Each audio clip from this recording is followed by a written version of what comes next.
और इस वक्त महा एग्जिट पोल से जुड़ी हुई खबर आ रही है। महा एग्जिट पोल में हरियाणा के अंदर कांग्रेस को स्पष्ट बहुमत मिलने का अनुमान जताया गया है। महा एग्जिट पोल में कांग्रेस को 55 सीटें मिलती हुई नजर आ रही हैं और महा एग्जिट पोल के आंकड़े में भाजपा को 24 सीटें मिल रही हैं।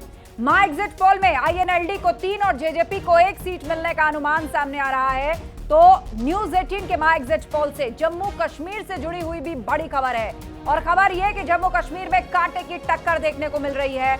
महा एग्जिट पोल के आंकड़ों में जम्मू कश्मीर में बीजेपी को 26 सीटें मिलने का अनुमान, पीडीपी को 7 सीटें मिलती हुई संभव होती दिखाई देती हैं, तो कांग्रेस और नेशनल कॉन्फ्रेंस गठबंधन को 40 सीटें मिलने का अनुमान जताया जा रहा है।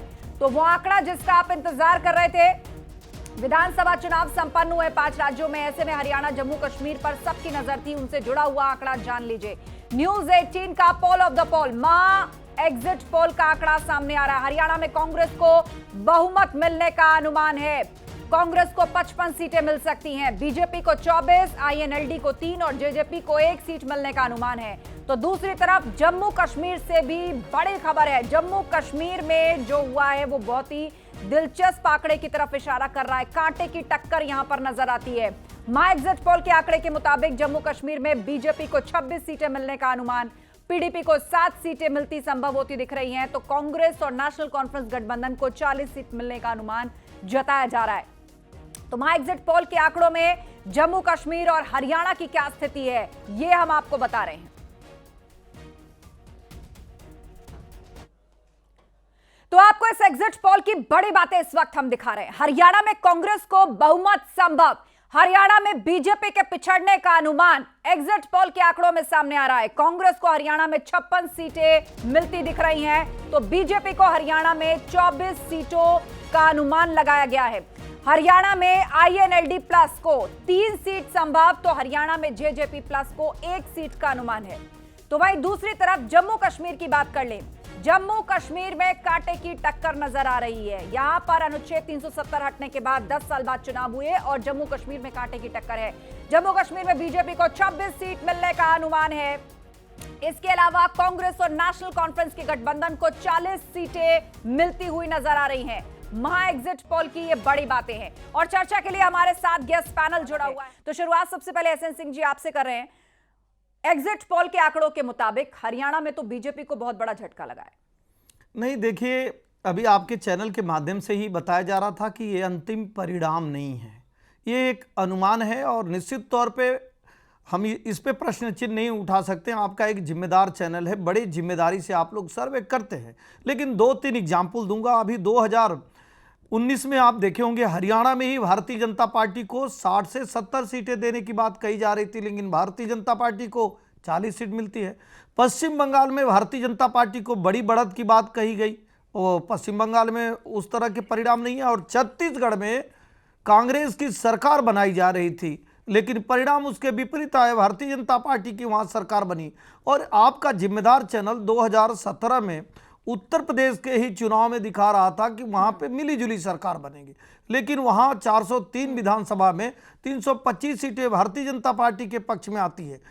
मुझे लगता है कि चाहे जम्मू कश्मीर हो या हरियाणा, दोनों जगह भारतीय जनता पार्टी की सरकार बनी। लेकिन हरियाणा के आंकड़े पर एसएन सिंह जी गैप बहुत ज्यादा है। आप देखिए, स्पष्ट बहुमत कांग्रेस को उसमें आंकड़ों में अनुमान लगाया गया 55 से ज्यादा सीटें, तो वहीं बीजेपी आधी रह गई, लगभग आधी। पिछली बार जितनी सीटें आई थी, तो अब भी आप कहेंगे कि कुछ मिरेकल हो सकता है? बिल्कुल नहीं। आप बहुत जिम्मेदारी से, कोई भी जो सर्वे करता है वो बहुत जिम्मेदारी से करता है, मैं उस पर कोई प्रश्न चिन्ह नहीं उठा सकता हूं और बड़ी जिम्मेदारी से इस बात को लेकिन कहूंगा कि वहां पे चुनाव में, चूंकि मैं चुनाव में गया था, चुनाव में मैं वहां समय व्यतीत किया हूं, वहां जब आपके रिपोर्टर पूछते थे किसी से कि भारतीय जनता पार्टी की 10 साल में जो सरकार थी और कांग्रेस की जो सरकार थी, उन दोनों में क्या तुलना है, तो वो लोग कहते थे कि देखिए एंटी इनकम्बेंसी है, मतलब 10 साल सरकार रही, इस नाते लोग नाराज हैं।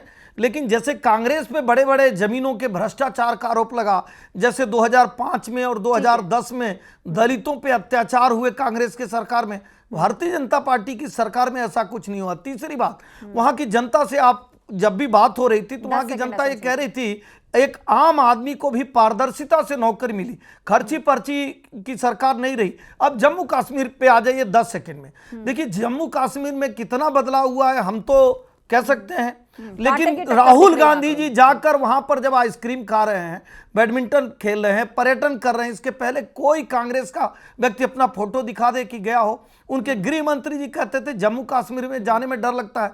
2 करोड़ पर्यटक आ रहे हैं, 400 फिल्मों मतलब की आप ये शूटिंग कह हो रहे हैं रही कि है। माहौल तो बना है, तो आम लोगों के लिए वहां पर एक सुरक्षित माहौल बना है, और यही बड़ा मुद्दा बीजेपी ने रखा अभी चुनाव में। मनीष सिंह जी, जम्मू कश्मीर का आंकड़ा और दूसरी तरफ निश्चित रूप से हरियाणा का आंकड़ा आप लोगों के लिए कुछ उत्साह भरी खबर। आस्था जी, भारतीय जनता पार्टी पूरी तरह से जनता के सामने एक्सपोज हो चुकी है।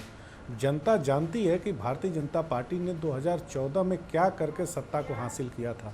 जब आपने 2014 के आम लोकसभा चुनाव में पूरे देश के सामने दहाड़ दहाड़ करके सीने पर हाथ रख करके ये बात कहा कि हम साल में 2 करोड़ नौजवानों को नौकरी देंगे, आज इतना लंबा समय बीतने के बाद से आप नौजवानों की नौकरी की तो बात छोड़ दीजिए, आज भरपेट भोजन आप देने की स्थिति में नहीं है। ऐसी स्थिति में देश को ला करके खड़ा कर दिया है।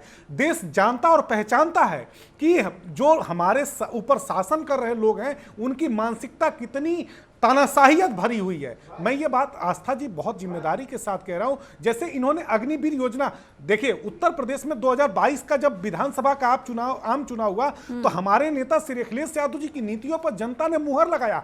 बदलाव और परिवर्तन की और भारतीय जनता पार्टी को सत्ता से बेदखली की जो शुरुआत हुई वो 2022 के विधानसभा के आम चुनाव से शुरुआत हुई, और 2024 में जिस तरह से हमारे नेता के नीतियों पर भरोसा करके जनता ने लोकसभा के चुनाव में डेंट दिया, उसका परिणाम ये हुआ कि हरियाणा और कश्मीर अब इनके हाथ से जा रहा है। आने वाला जो विधानसभा का हरियाणा में तो आंकड़ा यही कह रहा है जो आप कह रहे हैं मनीष जी, लेकिन जम्मू कश्मीर में कांटे की टक्कर दिख रही है। प्रियंका गुप्ता जी हमारे बीच में, कांग्रेस की प्रवक्ता। प्रियंका जी, जम्मू कश्मीर का जो बैटलफील्ड रहा, पॉलिटिकल बैटलफील्ड, और वहां तो कांटे की टक्कर है, अन्य जो है वो किंग मेकर बन के सामने। अभी भी कहना ये बड़ा जल्दबाजी होगी कि कौन सरकार बनाएगा, पलड़ा दोनों ही तरफ, मतलब पोटेंशियल दोनों ही तरफ दिख रहा है। आस्था जी, देखिए मुझे लगता है कि जिस तरह से रिजल्ट, परिणाम और जिस तरह से आपके एग्जिट पोल दिखा रहे हैं तो उसे मुझे कुछ कहने की जरूरत ही नहीं है। पर एसएन सिंह जी के लिए मैं तारीफ करना चाहूंगी कि कमाल है, इनके पैरों के नीचे जमीन नहीं और फिर भी इन्हें यकीन नहीं है। आज भी बैठकर ये अब खूबियां गिना रहे हैं, और इतनी खूबियां गिना रहे थे तो हरियाणा में खट्टर साहब को हटा क्यों दिया? 8.5 साल की एंटी इनकम्बेंसी को कम करने के लिए इन्होंने सीएम का चेहरा ही बदल दिया। पर खैर, उतना ही नहीं, बल्कि आप जिस तरह से देखिए जो किसानों के साथ इन्होंने किया, आज वोट डालते समय किसानों को याद आया होगा ना कि किस तरह से कील कांटे बिछाए गए, आंसू गैस के गोले छोड़े गए, किस तरह से 700 किसानों की शहादत हुई, झूठे वादे किए गए कि हाँ हम। लेकिन प्रियंका जी, उस घटना के बाद तो और भी कई चुनाव हुए देश में, विधानसभाओं के चुनाव हुए, बहुत से उपचुनाव हुए, तो क्या यही मुद्दा चला? आप इसको बड़े आत्मविश्वास से कह रही हैं। एसएन सिंह जी इस पर कुछ बोलना आस्था जी, मैं एक सवाल पूछना चाहूंगा अपनी बहन से। पंजाब में चुनाव से ठीक पहले इनके मुख्यमंत्री बदल दिए जाते हैं, उत्तराखंड में ठीक चुनाव से पहले इनके मुख्यमंत्री बदल दिए जाते हैं, और राजस्थान की लड़ाई सब लोग जानते हैं। मैं एक बात पूछना चाहूंगा कि हरियाणा से सटा राज्य हिमाचल है, क्या हरियाणा की जनता ने नहीं देखा कि हिमाचल में आपने क्या क्या वादा करके आए थे? वहां वाला वादा नहीं था क्या? वहां तो आप तनख्वाह भी नहीं दे पा रहे। तो हरियाणा के लोगों को लगा कि भाई अगर इनके हाथ में सत्ता की चाबी जाएगी तो कर्नाटक की हाल हो जाएगी। और तीसरी सबसे बड़ी बात कहूंगा, मैं चुनाव में था, शायद प्रियंका जी चुनाव में ना रही हो, वहां के लोग कहते थे कि ये राहुल गांधी जी क्या बोलते हैं भाई।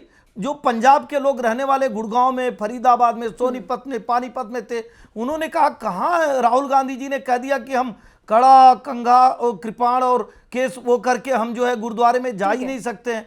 तो जो झूठ की दीवार ये खड़ा कर रहे थे, वो झूठ की दीवार गिर गई है, और आप देखेंगे परिणाम सार्थक, सुंदर और विकास के पक्ष में आएगा भारतीय। उसके लिए डॉक्टर परमवीर सिंह भी हमारे बीच में, वरिष्ठ पत्रकार। परमवीर सिंह जी, जम्मू कश्मीर और हरियाणा में तो जो एग्जिट पोल है वो क्लियर कट मेजॉरिटी के साथ कांग्रेस की सरकार बनते हुए अनुमान लगा रहे हैं। जम्मू कश्मीर में कांटे की टक्कर लेकिन बरकरार है, लेकिन अभी भी पॉलिटिकल पार्टीज हैं, और ऐसा होता है आमतौर पर जब तक एक्चुअल रिजल्ट नहीं आता, सभी अपने अपने उदाहरण, अपने अपने तर्क पेश करते हैं कि पलट भी सकती है तस्वीर।